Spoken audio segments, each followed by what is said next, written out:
Alright homies, we've got a really interesting video today. We're going to find out why the Sizzler's business model flopped in Australia. I used to love going to Sizzlers in the 90s, and so I find this video very interesting. On signs shouting, "All you can eat," as the scent of sizzling steaks drifts through the air, mingling with the clatter of tongs against metal bowls and the hum of excited chatter. This was Sizzler Australia in its heyday. A carnival of endless salad bar delights, cheddar-smothered potatoes stacked like mini mountains, and shrimp cocktails bathed in their signature orange sauce. Families made an art of plundering every station, kids challenged one another to mac and cheese marathons, and parents reveled in the sheer value of it all. Yeah, and it was. I mean, and the hype and the marketing and everything. I mean, they just got every part of their business model right in the 90s. All the kids at school just wanted to go to Sizzlers. Your family, your friends, they'd always be hyping it up. And my earliest memory is like 1990, 1991. We got taken to the Mermaid Beach one, which ironically is the last one, or one of the last ones to close down on the highway there during my show in 87. You know what I'm talking about. And I just remember everything from going there was just such the experience, you know, going in that long corridor leading towards before even getting seated. Take about an hour, but you'd still see all the signages along the walls that would be hyping up the experience before you'd even get seated on your table. And then, yeah, when you finally got there, man, just the sheer amount of options, not just the salads, the pastas, and the soups and everything, but like that dessert bar with unlimited ice cream and mousse and all the trimmings. Oh my goodness, it was just like the ultimate indulgence. It was such a wonderful experience back then, and it's going to be interesting to see what went wrong. But by November 2020, that carnival packed up its tents for good. I'm pretty sure that that's my local Mermaid Sea. Wow, I'm pretty sure that's the Mermaid Beach one. If not, that looks very similar. I'm pretty sure that was my local, because it was next to a KFC, I think. And I think on the other side was the Putt Putt Golf. Yeah, right. I wonder how long ago that pic is. 9 restaurants from Brisbane to Perth locked their doors, leaving behind silent booths and darkened grills. So how did an empire built on bottomless feasts implode so spectacularly? Strap in, cause the story of Sizzler's rise, tumble, and bittersweet one-night comeback is juicier than any steak off the grill. Oh my. In the 1980s and 90s, Sizzler was the grand finale of every suburban outing. You'd breeze in after the matinee, dodge the joystick clatter at the arcade, and slide into a mint green booth under buzzing neon lights. Well, I always thought Sizzler was a great starter for the weekend. I mean, it might be opposite for other people. You might have a big day and then end it at Sizzler's. It was different for us. We would go to like the Sizzler and get ourselves a mean meal, and then maybe go to like Grundy's in the Paradise Centre afterwards, or 10-pin bowling, or whatever other activity. But for us, Sizzler was like the ultimate starting point. Oh, there's no right or wrong. I was just giving my experience, really. Before you stood the legendary salad bar, flaunting kaleidoscopic coleslaw mountains, mystery jellies in every shade imaginable, piles of croutons ready for crunch, and prawn cocktails grinning back at you like edible gemstones. Servers navigated aisles with plate stacks so high they flirted with gravity. Each visit felt like a riot of flavors and possibilities, a guarantee that ordinary weekends would end with extraordinary satisfaction. By the time you reached the dessert station, there was no shame in sampling everything, because at Sizzler, indulgence was the point. I think my family would have a rule. They'd be like, okay, Rick, you have to have 2 regular plates of food before you're allowed to hit the dessert bar. And, you know, hindsight's 2020, knowing what we know about food, and how much I would have hit the dessert bar anyway, it would have just been better to have 1 plate of regular food and cut down my calories that way, because I was going to gorge the dessert bar no matter what, you know what I mean? But there was always that rule, make sure you eat enough regular food before you attack the dessert bar. And it was just like, I'd usually just get away with eating 1 plate of regular food anyway, but... For decades, Sizzler anchored birthday blowouts, charity fundraisers, and milestone celebrations. Local schools and sports clubs sold buffet tickets like hotcakes. Grill masters, dubbed the Sizzle Squad, earned near rockstar status for their perfectly seared sirloins, while patrons memorized the exact location of the extra crispy croutons. I didn't realize that the food at Sizzler outside the salad bar was admired that much. I always thought that, like, the fish or the steak or whatever was just considered cheap and nasty. I mean, not that necessarily it was that poor quality, just poor value. Because I've always thought about Sizzler as going for the salad bar, not getting the regular. Because, you know, you'd always, even back in the 90s, you'd order the food and it'd just be this pissy little piece of steak or piece of fish. But if you ordered that meal, it would always come with the unlimited salad bar. And so, you know, I always felt like getting something off the grill, for example, is just being a means to the end of getting the rest of the unlimited food. At least that was my experience. If you've had one of the best steaks of your life at a Sizzler, please let me know. That was certainly not how I saw things. Yet, by 2015, whispers of trouble echoed through the neon-lit halls. Collins Foods, which operated Sizzler in Australia, tagged the chain non-core in a performance review, a corporate euphemism that spelled trouble.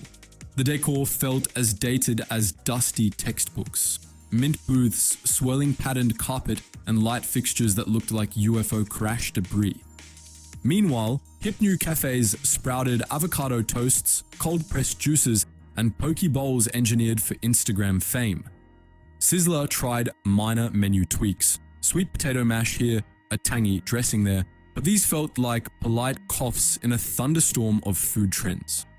I think Sizzler, a big part of the failure is probably just simply for the fact of not keeping up with less disposable income and increased costs. I mean, it's the same issues that things like pizza companies have had, you know what I mean? Like I've mentioned many times on the channel how good Pizza Hut was back in the 80s, and then in the 90s they got a little bit cheap and mastered, cheap and nasty, but then at least they were able to do the all-you-can-eat model bar as well, kind of like Sizzler. And then after they were all gone, they were just left with a cheap pizza, still selling it for more expensive than it's ever been. And I don't know. I mean, just evolving economy, change in business costs.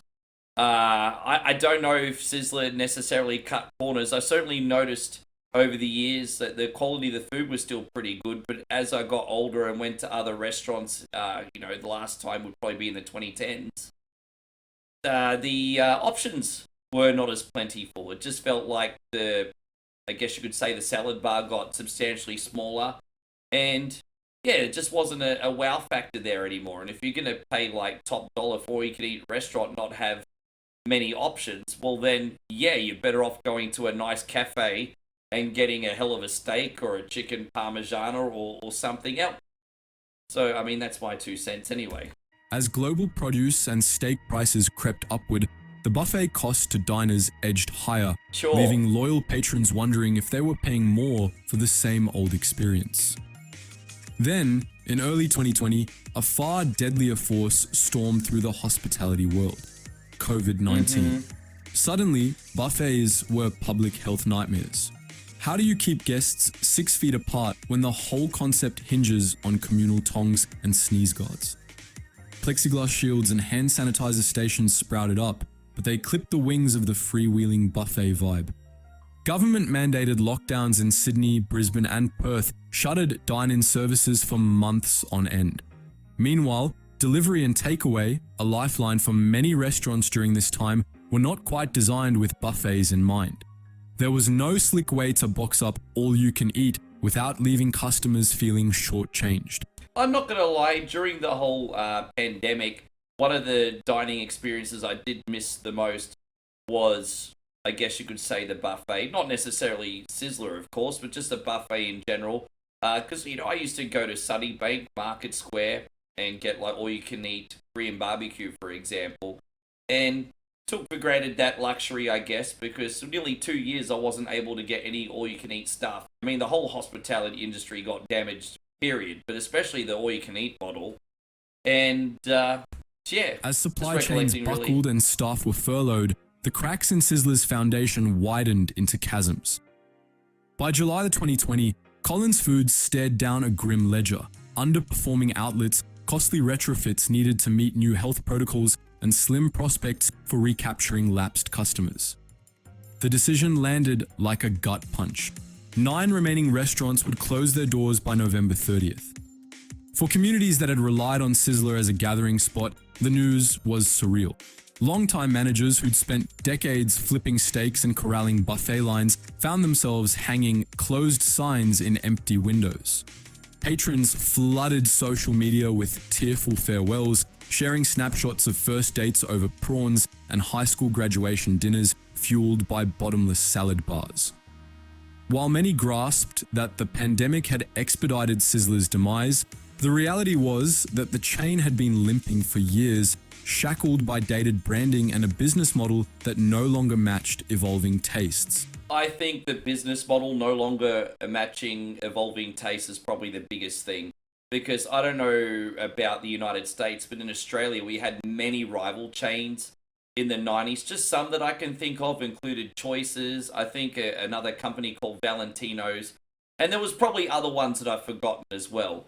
But they were in and out relatively quickly, at least from my memory. And so, I mean, they probably already predicted by the late 90s that that was kind of like the beginning of the end for the all-you-can-eat business model, at least in that entity, that structure. Yeah, I guess other businesses saw the writing on the wall probably a lot earlier than Sizzler's fall reflected seismic shifts in dining culture. The rise of health-conscious eating upended the indulgence economy. Suddenly, kale smoothies, matcha lattes, and poke bowls promised both wellness and shareable visuals, while buffets were criticized for encouraging waste and overportioning. The so-called experience economy placed a premium on curated dining moments, chef-led tasting menus, bespoke cocktails, and dishes engineered for social feeds. Endless steak and salad combos now felt pedestrian if not irresponsible. Global chains like Salad Works and fast casual spots mastered the formula of fresh, customizable bowls delivered in minutes. I think a lot of people underestimate the impact of the movie in the mid-2000s of Super Size Me. Super Size Me was basically an expose not just of McDonald's, but of like many other major chains in the United States that I guess you could say encouraged like excessive calorie counts or overindulging. And not to go off topic too much, but after that movie was released, the way food and companies approach food in Australia was very, very, very different. Just one small example. When that movie came out, we were no longer allowed to do supersize in Australia at McDonald's. That's just one little byproduct of the movie. And yeah, you know, by the mid-2000s, I think people definitely were a lot more responsible with their food choices and awoke in that department, if that makes sense. But not everybody. I mean, I think you can still gorge and overindulge in moderation. I mean, I don't necessarily think you need to do a complete 180 in the other direction. But yeah, having some awareness for your health was certainly a positive thing. Against that backdrop, Sizzler's static buffet model looked like a grand old ship too cumbersome to navigate modern waters. But every great story has a surprise twist, and for Sizzler, it was nostalgia bringing the brand back to life. In July 2024, nearly 4 years after the final grill went cold, Brisbane hosted a one-night-only Sizzler pop-up wonderland. Neon signs blinked, retro booths reappeared, and amid disco ball reflections, servers in vintage uniforms invited wristband holders to rediscover cheddar-smothered potatoes, chair-rattling ribs, and the legendary salad bar. I'm very, very sad I didn't know about this event, because I've been living right in the middle of Brisbane City for about 5 years now. I didn't hear about this event. Maybe my head was just so far up my ass that I missed it. I don't know. Shh, chat. Millennials armed with childhood photos rubbed shoulders with Gen Z foodies curious about a 90s myth. Oh. Social feeds exploded with hashtag Sizzler returns and hashtag AllYouCanSizz as attendees lapped up shrimp cocktails and chocolate mousse with the fervor of archaeologists uncovering ancient treasure. Despite the frenzy, company spokespeople underscored that this was no relaunch. It was a lovingly crafted time capsule, a final bow for a brand that once dominated the buffet universe. Yeah, because if I'm not mistaken, I think the parent company that owns Sizzler is now a Thai company, and for the first time in a decade, my girlfriend and I actually went to Sizzler a few days ago. And it was a Thailand Sizzler. And to tell you the truth, the food was just okay. With the other all-you-can-eat business models in Thailand, it just felt like double the price for a little bit less value. We got a steak, that was pretty tough. It was about 799 baht, and then that included the salad bar, which was nice enough. You still got the celery and crab salad, the potato salad, and a few other choices. There was like a tom yum soup there. The biggest disappointment was the dessert bar. All they served was jelly and mousse. That was it. No unlimited ice cream, no other trimmings, no nothing. And so it seems like their focus was really more on selling, I guess you could say, like regular menu items, which are just okay, and not giving the value on the salad bar. So yeah, it's a real shame, but I mean, even now overseas, Sizzler is just like a shadow of its former self, I think. So, what lessons simmer beneath Sizzler's sudden downfall and brief phoenix moment? First, nostalgia alone can't sustain a brand. Without constant reinvention, even the most cherished names can fade. Renovated interiors, fresh menu innovations, and an engaging digital presence are non-negotiable ingredients in today's recipe for success. Second, adaptability is your lifeline. When market forces shift, restaurants must pivot swiftly. Third, alignment with the parent company's broader strategy can make or break you. Collins Foods chose to double down on fast turnaround franchises like KFC, Taco Bell, and Pizza Hut. Sizzler simply didn't fit the playbook. Finally, listening to your customers is crucial. While die-hard fans mourned the loss of bottomless salad, many also craved modern twists. Plant-based proteins at the self-serve bar, smaller curated platters for table service, or interactive chef stations that melded buffet convenience with bespoke experience. Even in closure, Sizzler Australia's cultural imprint remains indelible. Online forums and Facebook groups buzz with remember when threads debating the crispiest crouton recipe or the optimal steak to salad ratio. And look, at the end of the day, I'm just so happy that I had these memories. This generation's a big generation on convenience, staying at home with their gadgets, ordering, Grubhub, Uber Eats, things like that. I'm so happy that I got to grow up in the late 80s and early 90s, where I could go out and have experiences. And I love that we're in a convenience age and that we can maximize our time now. I think that's great. But I hope we do get to a point again where we have the social aspect in our life, I suppose, if that's the right way to put it. But yeah, I'm so thankful for growing up at a time where I got to have a memory Google like searches for Sizzler menu spike whenever a nostalgia piece surfaces, proving that the chain still lives in collective memory. Former staff trade war stories, from the holiday rush marathons to the midnight salad bar restocks, reminding everyone that the real magic of Sizzler lay not just in the food, but in the shared moments around each booth. The laughter, the friendly tugs of war over the last cheddar wedge, the triumphant grin after conquering the dessert station, these are the Yes. legacies that outlast closed doors. At its core, Sizzler's story is a vivid illustration of how swiftly consumer values can shift beneath a brand's feet. A buffet empire built on infinite abundance can collapse under the weight of dated decor, static menus, and unaddressed changes in taste and health priorities. Yet, the echoes of those bottomless salad adventures and perfectly seared steaks still reverberate through suburban streets and social feeds, a testament to the power of shared experiences.